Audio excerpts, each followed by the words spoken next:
Ele é um dos maiores comentaristas de tênis da TV brasileira. O Tênis Report tem o prazer de conversar com o Narc Rodrigues aqui no Rio Open. Tudo bem, Narc? É um prazer te receber. O prazer é meu. Você já foi, tenista, já foi profissional da ATP, figurou entre os 400 do mundo. Eu queria que você contasse um pouquinho pra gente como é que foi essa sua experiência no circuito. Na verdade, eu joguei muito pouco tempo. Eu fiz a transição do juvenil pro profissional e aí joguei praticamente 3 anos só, e aí algumas coisas aconteceram, contusões, a mudança, não sei se se lembra, teve o plano Collor, o Brasil tinha muitos torneios, a gente que estava começando, não precisava sair do Brasil para ganhar os pontos, para subir no ranking, tinha muitos torneios aqui, então era mais barato. Mas depois com o plano Collor, os torneios diminuíram bastante, aí ficou difícil ter patrocínio, dinheiro para poder viajar, e aí algumas coisas contribuíram. Já tinha feito vestibular, estava na faculdade, estava com a matrícula trancada, se eu não voltasse. Aí algumas coisas contribuíram para eu parar, e aí desde então eu só estou ligado ao tênis, mas aqui um pouco mais na parte de trás. Como um bom carioca, você migrou para as areias da praia, começou a praticar um pouquinho de beach tênis e ainda disputa alguns torneios sêniores, é isso? Isso, é porque tá na veia, né? Mesmo jogando beach tênis é muito legal, diverte muito, mas não dá para largar o tênis, né? Ainda mais a gente acompanhando, né? Por causa do trabalho, tem que ver grandes jogos, tá sempre presente em grandes torneios. Então isso aí, de certa maneira, te estimula a continuar batendo uma bolinha, né? E aí eu jogo lá com os veteranos sempre que eu tenho tempo. O que você acha que falta hoje para o tênis brasileiro? Por que a gente está com tanta dificuldade de ter um tenista bem ranqueado? Olha, a minha visão é a seguinte, eu posso falar da minha experiência. Eu, quando iniciei no tênis, faz muito tempo, quando eu comecei a jogar juvenil, 1980, 81, na categoria 12 anos, eu já ouvia as pessoas comentando que o Brasil tinha que ter um centro de tênis. Eu estou falando de 1981. E até hoje, passados tantos anos, tivemos o Mata, tivemos o Kemair, depois o Guga, nem se fala, tem o Belucci, chegou a 21 do mundo, o Meligeni, tivemos tantos grandes tenistas e nada foi feito. Então hoje o Brasil acaba tendo que se virar com alguns talentos que surgem aqui, trabalham forte, tem que trabalhar forte mesmo, mas eu acredito que você teria que aumentar a massa de pessoas, de garotos jogando, para você ver se, porque o funil é muito estreito, você ter mais gente saindo ali, né? É um pouco difícil isso, porque não é todo lugar que você tem uma federação que realmente trabalha visando no futuro, às vezes alguns visa-se muito no presente, entendeu? Não olha muito para frente, um trabalho de 5, 10 anos, não tem problema nenhum, você trabalha hoje para colher os frutos mais à frente. É difícil explicar, porque os torneios acontecem, o Brasil tem o Rio Open, o Brasil Open já há muitos anos acontecendo aí, o Brasil vai bem na Copa Davis, mas eu acho que teria que aumentar mais essa base de tenistas, entendeu? E na minha opinião, minha humilde opinião, eu acho que a gente tem que copiar os exemplos que dão certo. Então, a gente já tem um exemplo em casa, que é do vôlei. O vôlei realmente é uma potência há 30 anos, continua sendo. Então é claro que você tem que fazer alguma modificação, porque é um esporte coletivo, um esporte individual, que é o tênis, mas por que não copiar os moldes, né? A base do trabalho do vôlei. O vôlei tem olheiros em todos os lugares do país. Se você olhar hoje na seleção brasileira, você tem jogadores lá, mesmo os grandes jogadores, campeões olímpicos, tem jogadores da região norte, nasceram na região norte, outros nasceram no nordeste, de centros que antigamente você não tinha. Então eu acho que esse trabalho, esse modelo deveria ser copiado, obviamente com algumas adaptações. Isso é a minha opinião. Categoria de base, então, é uma coisa fundamental do esporte. Sim. E você olhar, porque você não... Olha só, um exemplo que está nos dando é a Teliana. A Teliana é do Nordeste, entendeu? De um lugar que você nunca imaginaria que surgiria um tenista. Está aí a Teliana jogando. Então, por que sempre achar que é sempre ou é um paulista, ou é um mineiro, ou é um pessoal do centro-sul do país, da região mais rica do país? Não, pode ter nesses lugares também. Então, o modelo do vôlei trabalha muito isso, trabalha em todos os cantos do país. Então, acho que deveria dar-se mais atenção, e a Teliana é o exemplo agora. A Teliana nos mostra que o caminho pode ser esse, encontrar outros atletas com talento, não se sabe se vão vingar como grandes tenistas, mas nessas regiões. Você hoje é um dos maiores comentaristas da TV brasileira, né? Especialista em tênis. Queria saber como é que surgiu essa oportunidade na sua vida e como é que é a sua história com a televisão. A minha história é a seguinte, eu sempre adorei tênis, sempre li muito, então tenho uma memória muito boa, gosto de ler muitas revistas antigas, tudo. E esse um jornalista, infelizmente já falecido, conhecido de todos, que era o Armando Nogueira, tá? E eu conversava muito com ele. A gente torceu pro mesmo time, eu torço ainda pro Botafogo. A gente conversava muito sobre futebol, sobre esportes em geral. Ele gostava, era um amante dos esportes.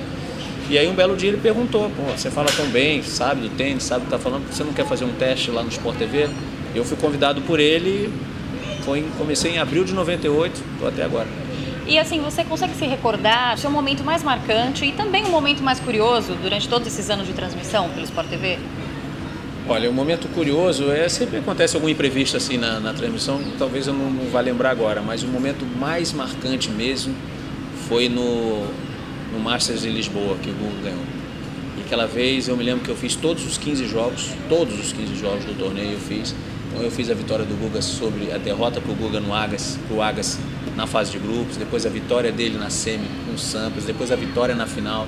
Realmente o Guga chegando perto da vitória e eu já não estava mais concentrado no jogo, eu estava pensando no discurso que eu ia fazer no final, porque aquilo era um momento histórico para o Brasil, entendeu? Então eu não podia desperdiçar aquela chance de falar uma coisa importante, porque era uma coisa que, você vê, nunca mais se repetiu. O Guga foi número 1 do mundo e ali para o Brasil era uma coisa sensacional. A gente teve a Maristé, mas infelizmente numa época que as coisas não tinham tanta divulgação como tem hoje, internet, TV. Então tinha que se falar alguma coisa. Então eu me lembro que estava ali o Guga já caminhando com uma quebra na frente, faltavam uns 2 games para fechar. Eu não estava vendo muito mais o jogo, eu estava pensando, escrevendo já o que eu ia falar no final. Esse talvez tenha sido o momento mais marcante da minha carreira e outros também, algumas vitórias de Copa Davis, o Meligeni ganhando do Carol Cucheira aqui no Rio, naquela virada sensacional que levou depois o Brasil à semifinal da Copa Davis. Foi realmente espetacular aquele momento, as pessoas saindo do estádio e ele começou a virar e as pessoas depois voltando para dentro do estádio. Alguns momentos realmente que eu fico até arrepiado de lembrar, porque foram belíssimos.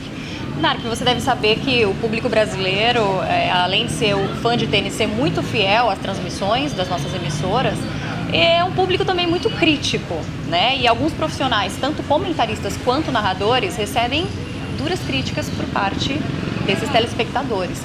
Queria saber a sua opinião sobre isso. O que falta hoje em dia em alguns profissionais que trabalham diretamente com tênis e nessas transmissões de torneios, na sua opinião?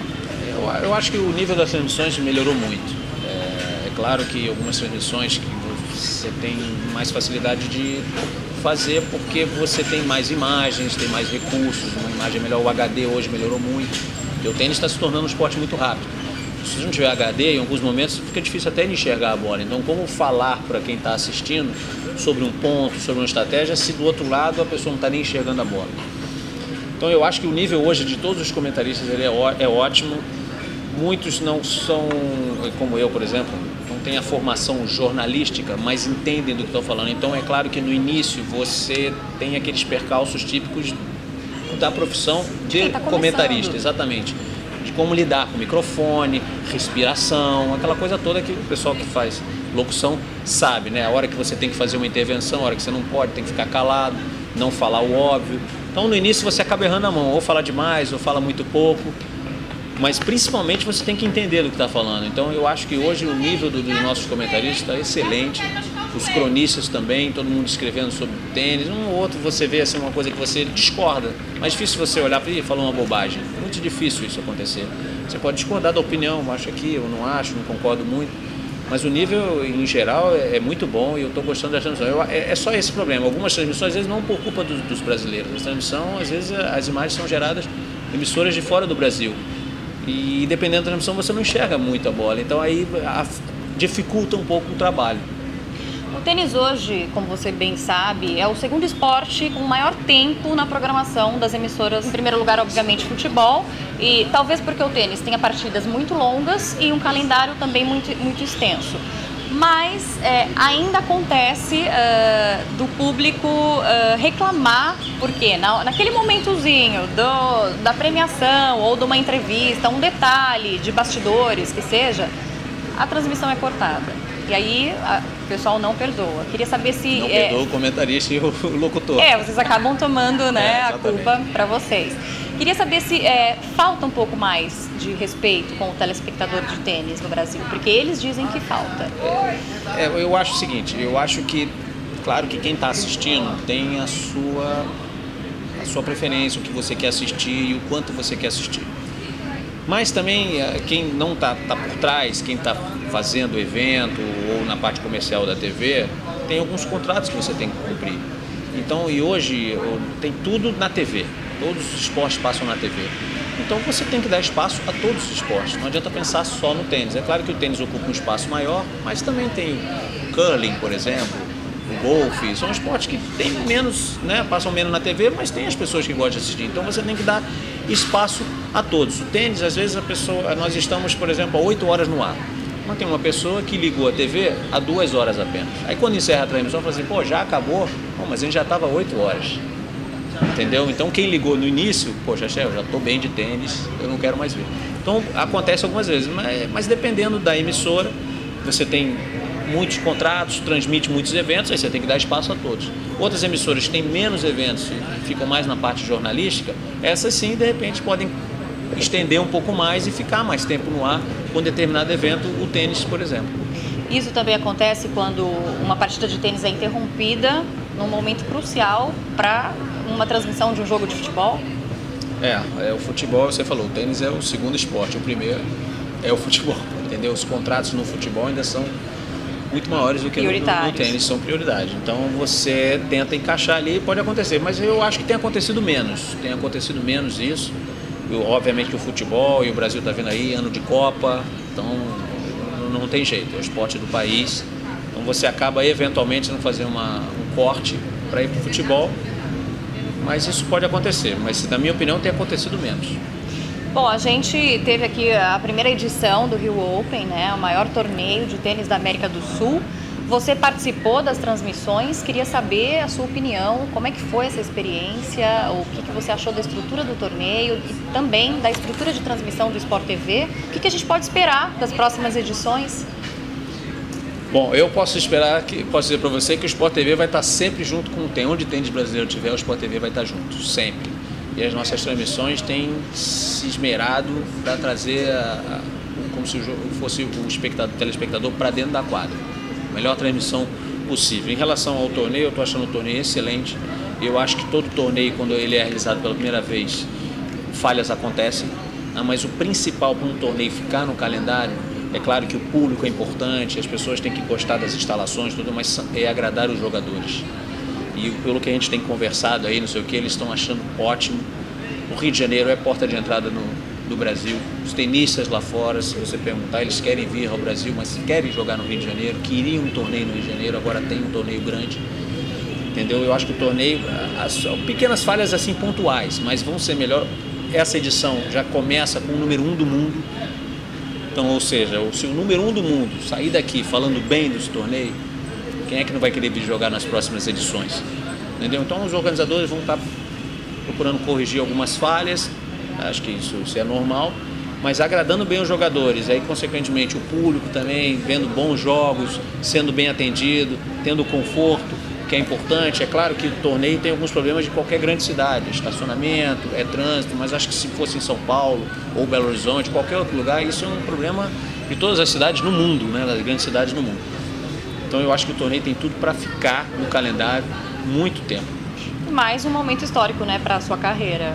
Você trabalhar no primeiro torneio do Rio de Janeiro. Pois é. Na minha casa. Eu moro no Rio de Janeiro, sou natural daqui, sou carioca. Então poder ter um torneio ATP 500 e um número 1 do mundo aqui jogando é realmente um momento único. Espero que nas próximas edições também, se não tiver o número 1, que venha o número 2, número 3. É um torneio muito grande. Tomara que eles aproveitem muito e saiam falando bem do torneio, falando bem do Rio de Janeiro. Para finalizar, qual é o segredo de uma boa transmissão? Conta pra gente. O segredo é você chegar descansado, estudar antes. Você vem lá, olhar na programação, na véspera, olha os jogos que você vai transmitir, estuda sobre os jogadores, estuda sobre o torneio. Tá descansado, uma boa alimentação, não adianta comer comidas pesadas, né? E o resto vai saindo, porque você sabe da matéria. Se tiver estudado, você sabe do que está falando. E aí vai depender do que vai acontecer no jogo. Isso você não tem como prever. O que vai acontecer no jogo, quem vai ganhar, como vai jogar, entendeu? Mas você sabendo, indo preparado, não chegar. O segredo é não chegar despreparado. estuda antes sobre cada jogador que você vai fazer, com certeza, entendendo, você vai fazer uma boa transmissão. Tá certo, muito obrigada, Narc, por essa entrevista. Parabéns pelo trabalho, excelente trabalho aqui no Rio Open e também todos os torneios transmitidos pelo Sport TV, que você continue aí por muitos anos ainda, levando muita informação pra gente aí do outro lado da telinha. Obrigado pelos elogios e estamos aí, muito mais anos se puder. Tá certo, obrigada.